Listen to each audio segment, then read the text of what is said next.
Financial markets పై పట్టు సాధించాలనుకునే వాళ్ళు Revanth conduct చేసే వెబినార్ కోసం ఈ నెంబర్ కి కాల్ చేయండి. సుమన్ టీవీ ప్రేక్షకులకు నమస్కారం. నేను మీ రేవంత్ చల్లమల.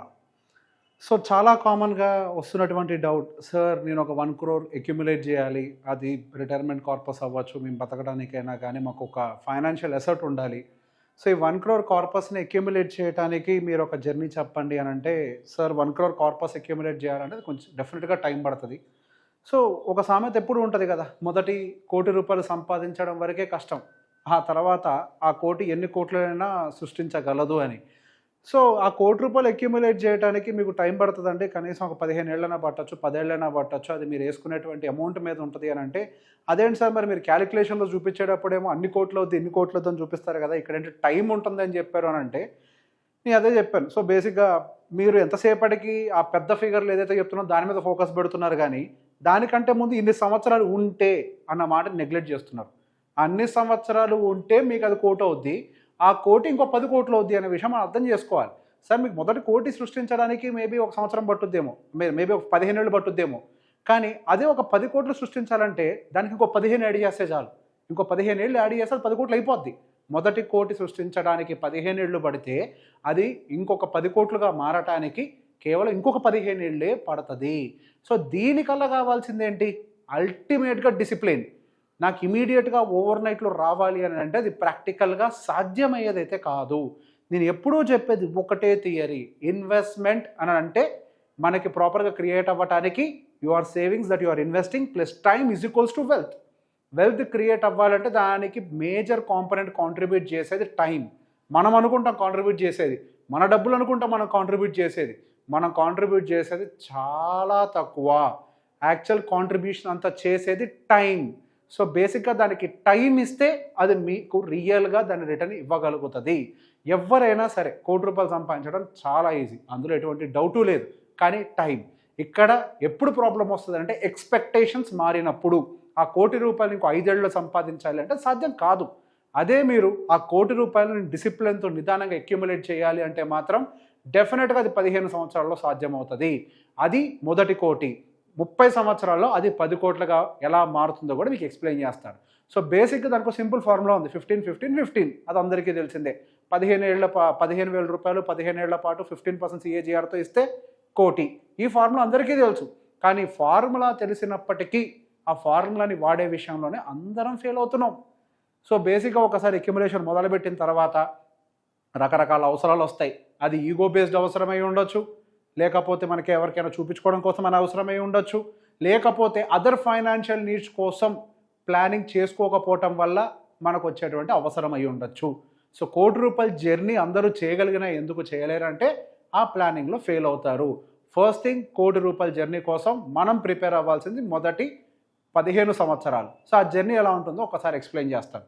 మొదటి ₹15,000 కనుక మీరు SIP మొదలు పెడితే, మ్యూచువల్ ఫండ్స్లో సిస్టమాటిక్ ఇన్వెస్ట్మెంట్ ప్లాన్ 15,000తో మొదలు పెడితే 15 years 15% CAGR తోటి మీకు 15 సంవత్సరాల్లో మీకు టోటల్గా క్రియేట్ అయ్యేటువంటి కార్పస్ దాదాపుగా ₹1 కోటి. దానికోసం మీరు ఇన్వెస్ట్ చేసింది ఎంత, కేవలం 27 లక్షలే.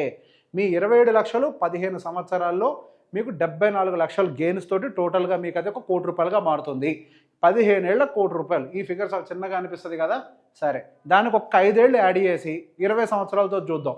ఇక్కడ మొత్తం సేమ్ ఉంటుందండి, కేవలం మనం స్పెండ్ చేసే టైంని పెంచాం, మన అమౌంట్ని మార్చలేదు, రిటర్న్స్ని మార్చలేదు. ఇందాక చెప్పాను కదా, ఇక్కడ అసలు ఆటంతా ఆడేది టైం. ఆ టైం ఎంతగా పెంచాం, జస్ట్ 5 ఏళ్లే పెంచాం. ఇంకో కోటి పెరగడానికి ఎంత టైం పడుతుందో చూడండి. సో బేసిక్ ఇంకొక 5 సంవత్సరాల్లోనే మీకు అది ₹2,27,00,000గా మారింది. సో మొదటి కోటి క్రియేట్ అవ్వడానికి మీకు 15 ఏళ్ళు పడితే, రెండో కోటి క్రియేట్ కావడానికి కేవలం 5 సంవత్సరాలు మాత్రమే పట్టింది. ఇది 20 years టైం ఫ్రేమ్. అదే కనుక మనం 25 years టైం ఫ్రేమ్లో చెక్ చేస్తే ఇంకో కోటి ఎంత టైం పడుతుందో చూడండి. సో బేసిక్ ఇక్కడ సేమ్ క్యాలిక్యులేషన్, ఇందులో ఏది మారలే, ఒకే ఒకటి మారింది ఏంటంటే పీరియడ్. ఆ 20 నుంచి 25గా మార్చాం. దానికి కానీ మనకు క్రియేట్ అయిన కార్పస్ దాదాపుగా ₹4,90,00,000, అంటే దాదాపుగా నియర్ టు 5 కోట్లు. అంటే మీ 5 సంవత్సరాల్లో ఎన్ని కోట్లు యాడ్ అయ్యాయి, 3 కోట్లు ఎక్స్ట్రా యాడ్ అయ్యాయి. ఇక్కడ మారిందేంటి, మనం ఇన్వెస్ట్ చేసే అమౌంటా లేకపోతే వచ్చే రిటర్నా, కేవలం టైం. ఈ టైం ఒకటి మారితేనే మనకు వచ్చే రిటర్న్ దాదాపుగా 4,92,00,000గా మారింది. సో బేసిక్ ఇక్కడ మాత్రం మనం ఎక్కువ ఇన్వెస్ట్ చేసామని అంటే, మొదటి 15 సంవత్సరాల్లో 27 లక్షలు, దానికి మనకు వచ్చింది 1 కోటి, ఇక్కడ మొత్తం కలిపి మనం ఇన్వెస్ట్ చేసేదేమో 45 లక్షలే. దానికి గాను మనకు వచ్చిన రిటర్న్ ఎంత అని అంటే దానిపైన దాదాపు 4.5 కోట్లు. ఇక్కడల్లా మారింది కేవలం టైం. ఇక్కడ మీకు ఏం కనిపిస్తుంది 5 కోట్లు. సో బేసిక్గా అదే గనక మనం దాన్ని కొంచెం పెంచి ఒక 5 సంవత్సరాలు, ఇందాక 25 కదా, మొత్తం సేమ్ ఫార్ములా, జస్ట్ చేంజ్, టైంని మార్చి ఇంకొక 5 సంవత్సరాలు ఎక్స్టెండ్ చేస్తే 30 సంవత్సరాలకు గాను మనం అనుకున్న ఈ 10 కోట్ల కార్పస్ అనేది క్రియేట్ అవుతుంది. దీనికి గాను మనం ఇన్వెస్ట్ చేసింది ఎంత? కేవలం 54 లక్షలు. ఈ 10 కోట్లలో మన పెట్టుబడి ఎంత? కేవలం 5%. ఆ 54 లక్షలు ఏమన్నా మనం ఒక్కసారి భూమి కొన్నట్టుగా ఒక్కసారి ఎవరికైనా ఇస్తున్నామా? 30 సంవత్సరాల పాటు ఏదో ఈఎంఐ పే చేస్తున్నట్టుగా కొద్దిగా చేస్తే మనకు వచ్చేది దాదాపుగా ఈ 10 కోట్ల రూపాయలు. సో బేసిక్ ఇక్కడ ఇంకొక గ్రాఫ్ని చూపించే ప్రయత్నం చేస్తా.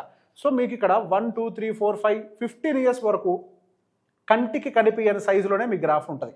ఇన్వెస్ట్ చేసేదే ఇంతే, మనం ఇన్వెస్ట్ చేసింది ఇంతే, దాని మీద టైం కూడా కొంతే. కాబట్టి మన గ్రాఫ్ అనేది మొదటి 15 సంవత్సరాల్లో చాలా స్లోగా ఉంటుంది. ఇన్ఫ్యాక్ట్ అసలు ఫస్ట్ 5 ఇయర్స్ అయితే అసలు ఏమి కనిపించదు. అండ్ తర్వాత 10 ఇయర్స్ వరకు కొంచెం గ్రోత్ కనిపిస్తుంది. 15 సంవత్సరాలకి కొంచెం ఊపిరి పీల్చుకునేంత గ్యాప్ వస్తుంది. కానీ ఈ 15 దాటిన దగ్గర నుంచి మీ గ్రాఫ్ ఎంత స్పీడ్గా మారిందో చూడండి. ఇక్కడ కర్వ్ ఏమో స్లోగా ఉంటుంది, మనకి దాదాపుగా 20 ఎప్పుడైతే దాటిందో కర్వ్ స్లోప్ పెరిగింది. ఈ కర్వ్ స్లోప్ ఎక్కడ? ఈ కర్వ్ స్లోప్ ఎక్కడ? సో బేసిక్ ఈ మొత్తంలో మారింది ఏంటంటే కేవలం టైం మాత్రమే. సో బేసిక్గా ఎప్పుడైతే మనం ఇన్వెస్ట్మెంట్స్ డిసిప్లిన్ తోటి దానికి టైంని జోడించి పెడతామో అది మన కోసం పనిచేస్తుంది. మనం పెట్టుబడి పెడుతున్నాం, మన పెట్టుబడి కోసం మనకు యాక్చువల్గా వర్క్ చేసేది టైం. సో సాధ్యమైనంత వరకు మన ఈ జర్నీని రీచ్ అవ్వటం కోసం మధ్యలో వచ్చేటువంటి ఎటువంటి డీవియేషన్ అయినా పక్కకు పెట్టి ఈ టార్గెట్ని రీచ్ అయ్యే ప్రయత్నం అందరూ చేస్తారని నమ్ముతూ థ్యాంక్ యూ వెరీ మచ్.